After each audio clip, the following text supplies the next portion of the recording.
Hello guys, welcome to the Swift Programming Language for Absolute Beginners video. In this video, we'll be looking at functions. Functions are chunks of code that perform specific tasks or action. So with functions, we are able to write some code where we can reuse and pass around in our applications. In this video, we'll be looking at how we can define and call a function. We also look at function parameter and function return values. We look at function without a return value. We look at how we can write that. We also look at how we can write a function with multiple return values. We look at argument label and parameter names. We also look at functions with variadic parameters. And we also look at functions with in and out parameters. Without further ado, let's dive into our S code and get started. Now in S code, we are going to start with defining and calling function. To define a function, we type the keyword func and we give the function a name. So let's call this add.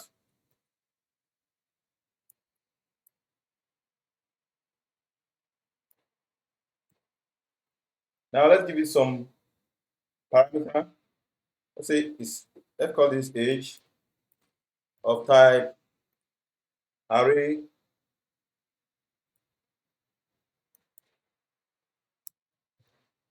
int. Then this function will return an int. So to return an int, we'll just indicate this return int. So with this, we are indicating the return type of this for this particular function.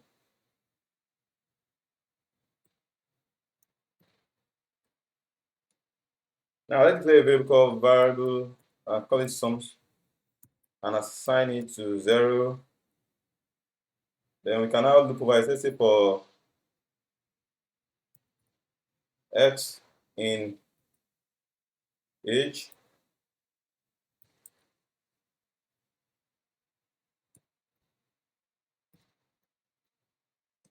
let's sum,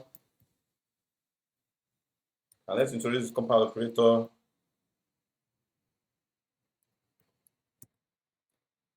And add x.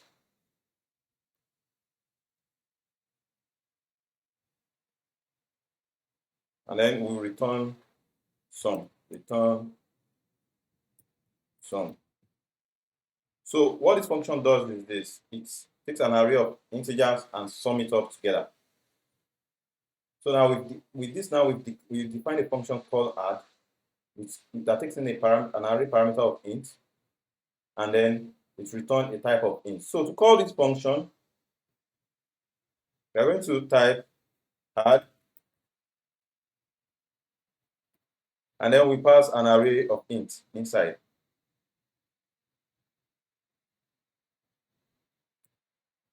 Array of int. So let's just say 2, 3, 4, 5. Let's print this to the console. Print.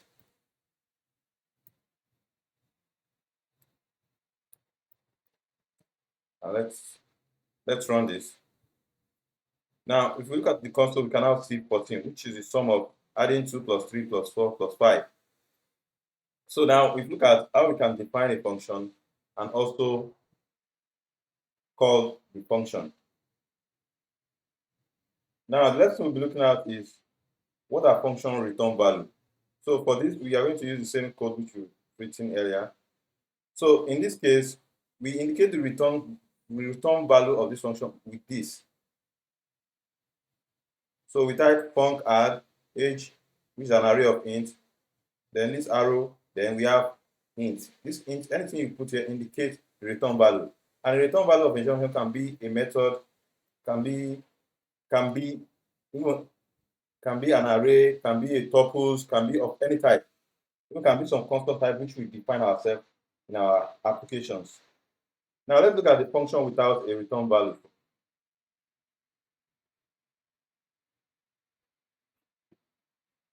To declare a function without a return value, we are going to use the keyword func as usual, func, and then let's just call it some function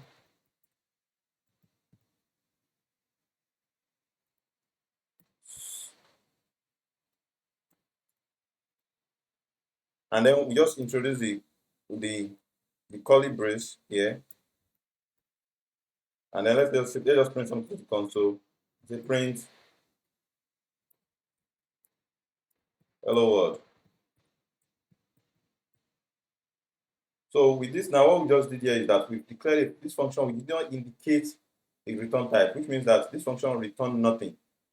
It's the focus of this function is just to perform some action and then nothing. So let's call this function and see what we have. So to call it, we say some function.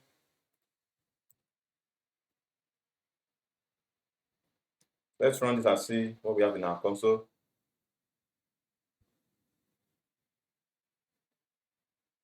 So we can now see the hello world in the console. So the function, this some function which define now is a parameterless function, and also it doesn't have a and doesn't also have a return value. Now let's look at how we can create a function with multiple values. So for that, I'm going to modify this some function which we did earlier. So to indicate that this function should return a multiple value, we can do our arrow.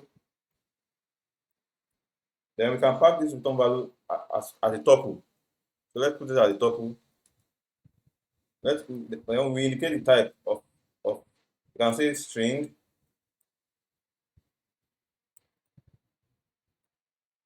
and then indicate another type int, and this can be as much value as we want, maybe 2, 3, or then in our function now we have to return this tuple. So to return this tuple, let's type return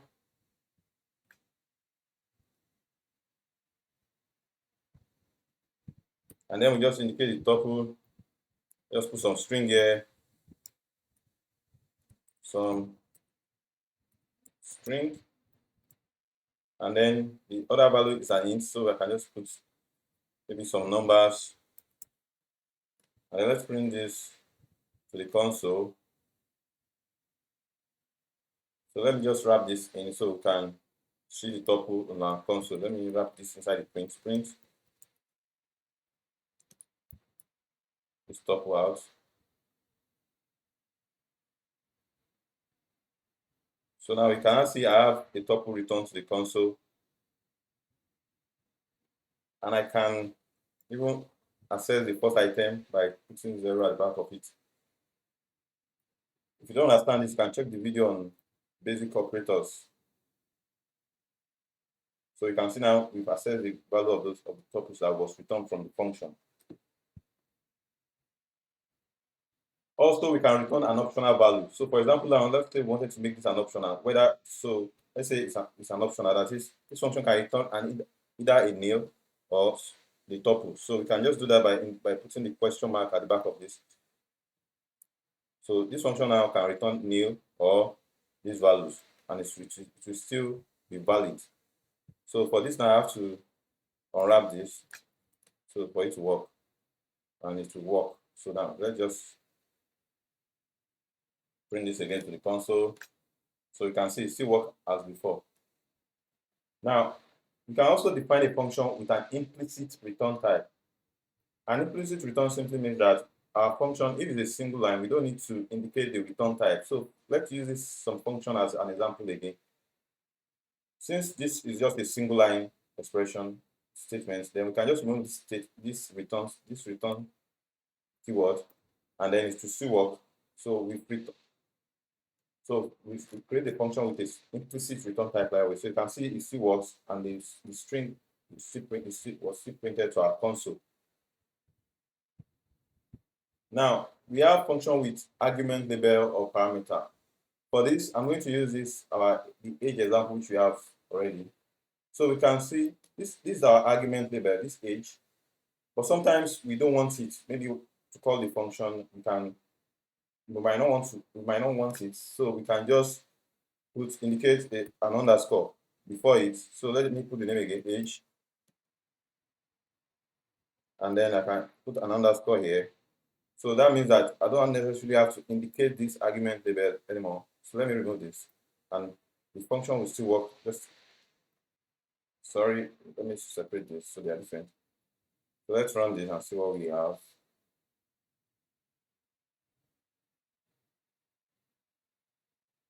So you can see we still have 14. So that's how to remove the argument label.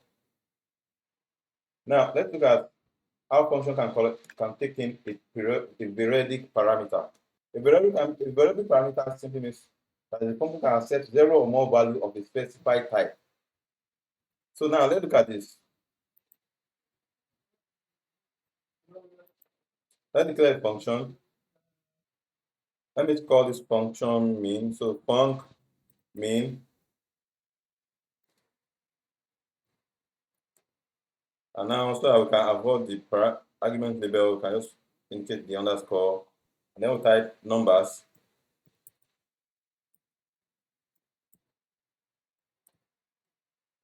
Then to make this a variable parameter, we just do double or any type of our choice. So but in this case I'm using double, then we indicate the 3 dots like this, dot dot dots.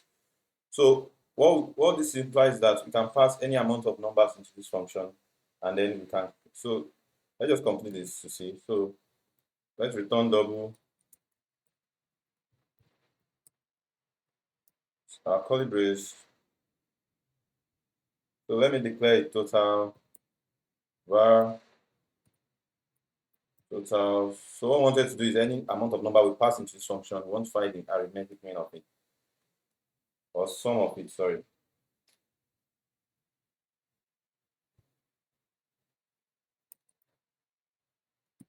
Let me indicate the type of this to be double and assign it to 0. Let me just change this function into find total. Find sum is better. Find sum. So now I can say can use a foreign loop on a variadic parameter. So I can say for numbers in numbers.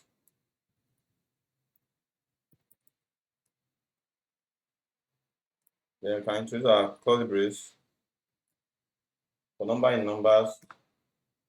When it says total, then use number. And then we can now return the number. We just return it.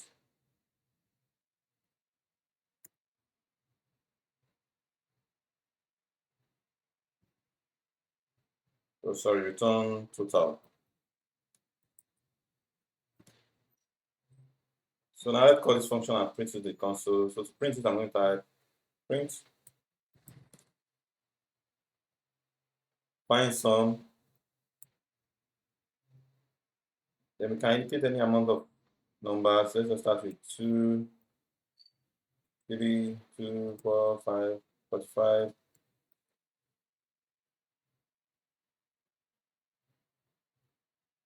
Now, let's print this to the console.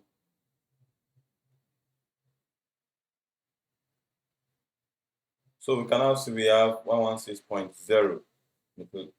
So this is what a variable parameter simply means.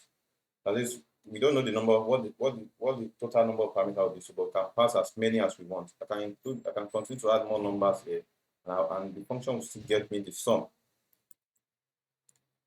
So let's run this again. So we now have 572.0. Now let's look at in and out parameter. So for this, let me declare two variables. I'm just going to use x and y for this. I'll say variable x. Let's assign this to be 100. Then var y. Let's assign this to, let's say 4, for example. Now to declare an in and out parameter, let's create this function. Let's call func. Let me say swap number. swap value, or let me call it swap value.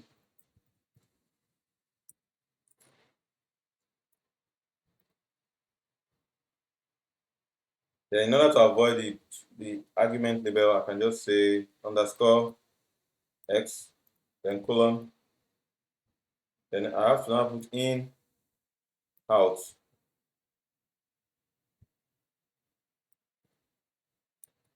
Int. Then we indicate the type, which is int. Also for y, I'm going to say y colon in out, and then of type int. Now let's introduce the curly brace. So let's get a simple. Let's say tells z. Let me say z for this. Be assigned to x.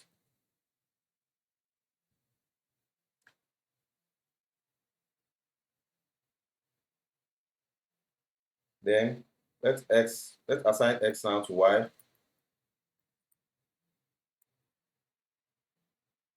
Then let's now assign y to z.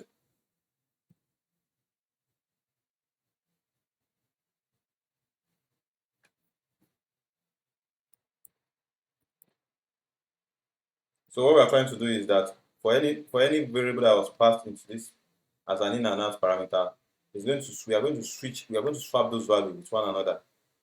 So let me just call this z. Now, to do that, let's say we wanted to swap y value for, sorry, this was with z. Now, let's say we wanted to swap y value for x now. So what we'll do is this, we call that function, call swap value. Then we'll now use ampersand.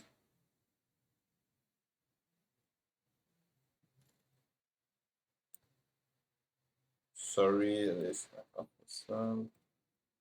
ampersand of x, and I'll come here of y. So now after calling this function, let's now print this to the console. Let's print, for example, let's print x to the console. X should have the value of y now.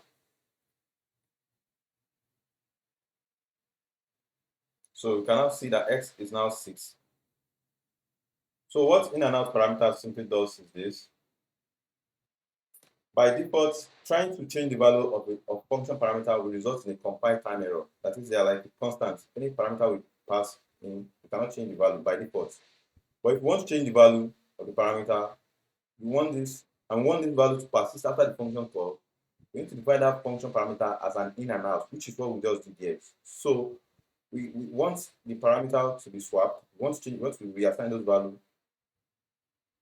and we want those values to persist after the function calls. So guys, this is the end of this video. Thank you for watching. Please don't forget to subscribe, click the like button and share. See you in the next video.